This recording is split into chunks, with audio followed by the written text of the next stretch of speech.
بہرحال اللہ کی راہ میں خرچ کرنا، میں نے جو گفتگو کیا وہ بہت اہم ہے۔ دیکھیے پورا نظام اسی سے چلتا ہے، پورا نظام چلتا ہے بھائی۔ مسجد نہیں چلے گی پیسے کے بغیر، مسجد آپ چھوڑ دیجئے، کسی ملک کی گورنمنٹ نہیں چلے گی۔ میں مدرسوں کی بات چھوڑ دیجئے، آپ میں کہتا ہوں کسی بھی ملک کی کوئی ایک گورنمنٹ بتا دیجئے جو بغیر ڈونیشن کے چل سکتی ہو، بغیر تعاون۔ یہ کیا ہے؟ ٹیکس کیا ہے؟ یہ ہر سامان پہ جو ہم ٹیکس دیتے ہیں کیا ہے؟ اسی ٹیکس سے ملک چلتا ہے، ملک ٹیکس سے چلتا ہے۔ تو خرچ کیے بغیر کوئی سماج چل نہیں سکتا۔ اسی لیے آپ پیچھے ہیں تو بہت گڑبڑ ہے۔ بخیلی مت کیجیے۔ بخیلی کے بارے میں تو اللہ کے رسول نے بڑی ملامت کی۔ میں ایک ٹکڑا بتاتا ہوں کہ بخیلی ہر چیز میں اللہ کے رسول نے ملامت کیا۔ رغم انف رجل ذکرت عنده فلم يصلي علیہ، مطلب بخیلی خالی مال میں نہیں، زبان میں بھی ہوتی ہے کہ ایک آدمی کے سامنے میرا ذکر کیا گیا، اس نے درود نہیں پڑھا، مطلب بہت بخیل آدمی۔ اللہم انی اعوذ بک من البخل، اے اللہ مجھے بخیلی سے پناہ دینا۔ کیوں؟ کیونکہ بخیلی کسی سماج میں آ جائے گی نا، سماج نہیں چل پائے گا، اسکول نہیں چلے گا، مدرسہ نہیں چلے گا، ڈیولپمنٹ نہیں چلے گا، مسجد نہیں چلے گی، بچوں کے نوجوانوں کے لیے کچھ اچھا کرنا ہے وہ نہیں چلے گا۔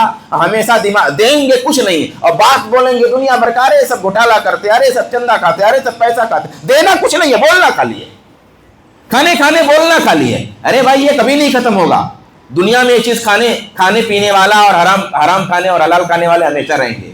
لیکن آپ سماج کی ترقی روک رہے بخیلی کر کے، بخیلی کریں گے سماج میں کبھی ڈیولپ نہیں ہوگا۔ انفاق فی سبیل اللہ بہت ضروری ہے۔ اور آخری بات، یہ نماز جو ہم پڑھ رہے ہیں، اب اعمال کی قبولیت کیسے ہو، میں ایک پہچان بتاتا ہوں۔ بھئی عمل جو ہم کرتے ہیں تو اللہ کے لیے کرتے ہیں، اللہ کے لیے کرتے ہیں، اور یہی جو اللہ کے لیے، یہ لیے بہت امپورٹنٹ ہے، بہت اہم ہے۔ اللہ کے لیے، یہی لیے اللہ کو پہنچتا ہے، اسی کا نام ہے تقویٰ۔ تقویٰ کیا ہے؟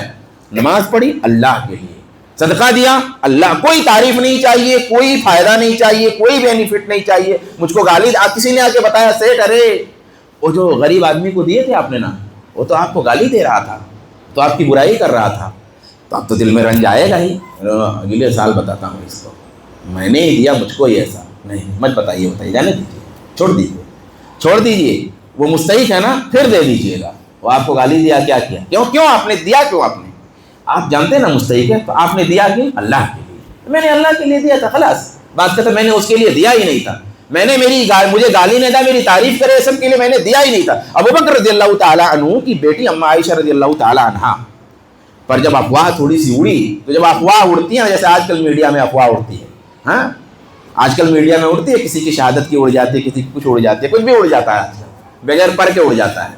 تو ایسے اس زمانے میں بھی اڑ گئی تھی افواہ۔ تو اس اڑنے میں ایک ایسے صاحب نے کمنٹ پاس کر دیا تھا جس کا پورا خرچہ، کہتے نہیں ہمارے گھر کا خرچہ کیا چلاتے ہو، تو وہ خرچے ہی چلا رہے تھے۔ حضرت بکر رضی اللہ تعالیٰ عنہ جن کو دے رہے تھے ان کے رشتہ دار بھی تھے، پلس رشتہ دار، اور پھر ان کو پورا گھر کا راشن پانی پورا دیتے تھے، اور انہوں نے کمنٹ پاس کر دیا، ہاں ہو سکتا ہے ایسا کچھ بول دیا تھا، ہلکا پھلکا لفظ ہاں ہوں کر دیا، کچھ کہا نے ہاں ہوں کر دیا۔ تو جب حضرت بکر رضی اللہ تعالیٰ عنہ کو معلوم ہوا، صدیق اکبر کہ علی دا پہلا نمبر نہیں، صدیق دا پہلا نمبر، صدیق دا پہلا نمبر کیوں ہے؟ علی دا چوتھا نمبر، صدیق دا پہلا نمبر کیوں ہے؟ یہی ہے صدیق دا پہلا نمبر کی ایک مثال، کہ جب بیٹی کو کہا تو جب پتہ چلا تو بڑی تکلیف ہوئی، تو قسم کھایا، اللہ کی قسم میں اب اس کو اب نہیں دوں گا کچھ۔ تو اللہ نے آیت اتاری کہ جن کو اللہ نے دیا وہ قسم نہ کھائیں خیر کرنے پہ۔ تو جیسے آیت اتری، جیسے بکر صدیق نے کہا کہ اے اللہ میں نے قسم چھوڑ دیا، میں نے قسم توڑ دیا، میں دوں گا تیری رضا کے لیے۔ یہ اس لیے صدیق ہے، یعنی ہم اللہ کے لیے کر رہے کوئی کام، تو ہم یہ عمل اللہ کے لیے کر رہے ہیں، جو عمل کر رہے ہیں، نماز پڑھ رہے ہیں اللہ کے لیے، تو ظاہر سی بات ہے رمضان بعد بھی اللہ کے لیے۔ قبولیت کی ایک نشانی کیا ہے کہ بندے پہ کچھ اثر ہو، جیسے مان لیجیے آپ نے اپنے بچے کو اسکول بھیجا، تو پنجم تک اگر اس نے اسکول پڑھا تو ریڈنگ اینڈ رائٹنگ آنا، ارے سنل قرآن پڑھ رہا ہے، قرآن پڑھ لے رہا ہے، اردو پڑھ لے رہا ہے، ہندی پڑھ لے رہا ہے، انگلش پڑھ لے رہا ہے، لکھ بھی لے رہا ہے، کچھ گنتی پہاڑا بھی یاد ہے، تو مطلب کچھ پڑھائی کیا، اگر فل ہے تو فل کیا، تو مطلب یہ کہ وصول ہو گیا ہے کہ نہیں۔ تو ایسے ہی نماز ہے، نماز اگر پڑھ رہے ہیں اللہ کے لیے پڑھ رہے ہیں تو اس کا کچھ اثر ہونا، ایسا نہیں کہ چاند کی رات ہی سے عشاء غائب، یا جو ہے عید کے دن ہی سے فجر غائب اور جوہر غائب، نہیں، اس کا مطلب قبول نہیں ہوا، اس کا مطلب کیا ہوا؟ قبول نہیں ڈر مطلب میں تو فیصلہ نہیں کر سکتا نا، میں تو نہیں کر سکتا قبول نہیں ہوا، یہ بات تو میں نہیں کہہ سکتا، لیکن میں اتنا ضرور کہہ سکتا ہوں کہ پھر ڈرنا اپنے آپ کے لیے کہ شاید قبول تو نہیں ہوا۔ جب ہماری فجر کی چھوٹ گئی عید کی، اور چاند کے بعد عشاء بھی چھوٹ گئی، اور پھر ظہر بھی، پھر یا نماز ہی نہیں رہی ہماری، یا خراب ہو گئی ایک دم سے پہلے جیسی ہو گئی، تو میں تو یہ نہیں کہتا کہ قبول نہیں ہوئی، اللہ کا کام ہے، لیکن میں اتنا ضرور کہتا ہوں کہ میں بھی ڈر جاؤں، آپ بھی ڈر جائیں کہ یار سارا گڑبڑ تو نہیں تھا پھر پورا، میں نے جو پوری نماز پڑھی تھی وہ پوری گڑبڑ تو نہیں تھی، کچھ مسٹیک تو نہیں تھا۔ بھائی چیک باؤنس ہوتا ہے تو آپ کیا سوچتے، کچھ گڑبڑ تو نہیں تھا، بھائی گڑبڑ ہوا تبھی باؤنس ہوا۔ تو اب نماز پڑھنے کے بعد مہینے بھر کچھ اثر ہونا چاہیے رمضان کے بعد تقویٰ کا، اور کچھ اثر ہی نہیں ہے تو ڈریے کہ کچھ گڑبڑ تو نہیں ہو گیا۔ میرے بھائیوں، کہنے سننے کے لیے بات تو بہت ساری ہے، تقریباً میرے خیال سے 35 منٹ کے لگ بھگ گفتگو میری چلی ہے، میں چاہتا ہوں بات ختم کروں۔ دعا کریے اللہ تعالیٰ سے۔ دیکھیے میں نے شاید دعا پہ گفتگو نہیں کی ہے، دعا بہت اہم ہے، دعا بہت اہم ہے۔ میں کہتا ہوں آپ نماز پڑھو یا چھوڑ دو، وہ نصیحت میں نے نماز کے بارے میں کر دی، اب دوسری بات کہہ رہا ہوں۔ آپ نماز پڑھتے نہیں پڑھتے، آپ بیڑی پیتے، آپ سگریٹ پیتے، آپ تمباکو کھاتے، آپ خراب ہیں، آپ اچھے ہیں، آپ برے ہیں، آپ نیک ہیں، آپ جو بھی ہیں، آپ جو بھی ہیں، اللہ کا در نہیں چھوڑنا، بس اللہ کا در نہیں چھوڑنا، اور اللہ سے مانگنا نہیں چھوڑنا۔ جب مانگنا چھوڑ دو گے اللہ سے تو پھر اللہ کے در سے بھی دور ہو جاؤ گے۔ دروازہ نہیں چھوڑنا، کمی کوتاہی لگی رہتی ہے، اس کے لیے بیانات ہیں، اس کے لیے قرآن میں، اس کے لیے حدیث میں، اس کے لیے ساری باتیں ہیں، مگر ایک آخری بات جو میں کہہ کے جا رہا ہوں وہ یہ کہ دعا مانگنا مت چھوڑنا، اللہ سے ہمیشہ مانگتے رہنا، دنیا بھی مانگنا، دین بھی مانگنا۔ یہ مانگنے کا تعلق جب تک باقی رہے گا تب تک ایک بہانہ رہے گا اللہ کے دروازے کا، اللہ کے در کا، ٹھیک ہے؟ ارے بھائی عیدی لے کے جاتے نا گاؤں میں بہن کے یہاں، تو تیوہاری، تو کوئی شریعت میں لکھا کیا قرآن کی تیوہاری لے کے جانا؟ ایسا کچھ نہیں ہے، لیکن وہ تیوہاری ایک بہانہ ہوتا ہے کم سے کم سال میں ایک بار دو بار ملنے کا۔ تیوہاری بھی جب بند کر دیا نا تو وہ تو پھر ملنے کا بہانہ بھی ختم ہو گیا ہے کہ نہیں؟ ملنے کا ایک بہانہ بھی ختم ہو گیا۔ یہ اللہ سے مانگنا جب بند کر دو گے، اللہ سے دعا کرنا جب بند کر دو گے تو یہ بہانہ جو اللہ سے ملاقات کا، ہدایت کا، یہ بہانہ بھی بند ہو جائے گا۔ اس لیے دعا کرتے رہنا، اور آج بھی دعا کریے اللہ تبارک و تعالی ہم تمام لوگوں کے نیک اعمال قبول فرمائے، اللہ تبارک و تعالی ہماری کمیاں قبول فرمائے۔ اور دعاؤں میں ایک بات اور، دعاؤں میں تکلف نہیں، جیسا زبان پہ آئے ویسا دعا کر لینا۔ آپ ہاتھ اٹھائیں نا، اب آپ کا مذکر غلط کی مؤنث غلط، ہاں لڑکا آ رہا کرے کہ لڑکا آ رہی ہے کہہ رہے، اس کا کوئی پرواہ مت کرو۔ وہ بنا کے دعا نہیں، جیسے کچھ لوگ بنا کے صلی اللہ آمین، پھر اس کے بعد میں اللہ فلاں فلاں، وہ تکلف بنا کے 15 منٹ کی دعا یاد کر کے آئے ہیں، لفظ پہ کیا ہے، پھر اس کے بعد بڑا اچھا سیٹنگ ہے، پوری خوبصورت، پورا شعر کی طرح قافیہ بندی ہے، پورا سیٹ ہے ایک دعا، اور پھر بڑی فلاں مولانا صاحب تبلیغی جماعت کے تھے، وہ دعا کراتے تھے تو ان کی دعا میں لوگ شرکت کے لیے تبلیغی جماعت میں جاتے تھے، کہتے تھے مولانا بڑی شاندار دعا ہوتی ہے۔ تو بڑی شاندار دعا کیا ہوتی ہے؟ وہ ارے یار 20 منٹ کی دعا تو ہماری دعا گڑبڑ ہو جائے گی، 25 منٹ کی دعا، آدھے گھنٹے کی دعا، کتنے الفاظ لے کے آؤں گا، ہے کہ نہیں؟ اردو میں وہ بھی، تو وہ پورا وہ والی دعا نہیں کریے، دل سے دعا کریے، الفاظ بنا کے نہیں دعا کیجیے۔ ادھیری رات میں اللہ نا، اللہ سب سنتا، جو ہے وہ گھی کا لڈو ہے، وہ ٹیڑھا میڑھا جو بھی ہے، بس وہ اللہ کے سامنے دل سے نکلا، بس وہ گھی کا ہے، وہ اللہ کے سامنے پیش کر دو، وہ ٹیڑھے میڑھے کا چکر مت کرو۔ تو دعا میں کوئی تکلف نہیں، تو دعا مانگے اللہ تبارک و تعالیٰ سے کہ اللہ قبول فرمائے، اللہ توفیق عطا فرمائے، اللہ صحت عطا فرمائے، اللہ تندرستی عطا فرمائے، اللہ ہدایت عطا فرمائے، آمین ثم آمین یا رب العالمین۔ وآخر دعوانا الحمد للہ رب العالمین، والسلام علیکم ورحمۃ اللہ وبرکاتہ۔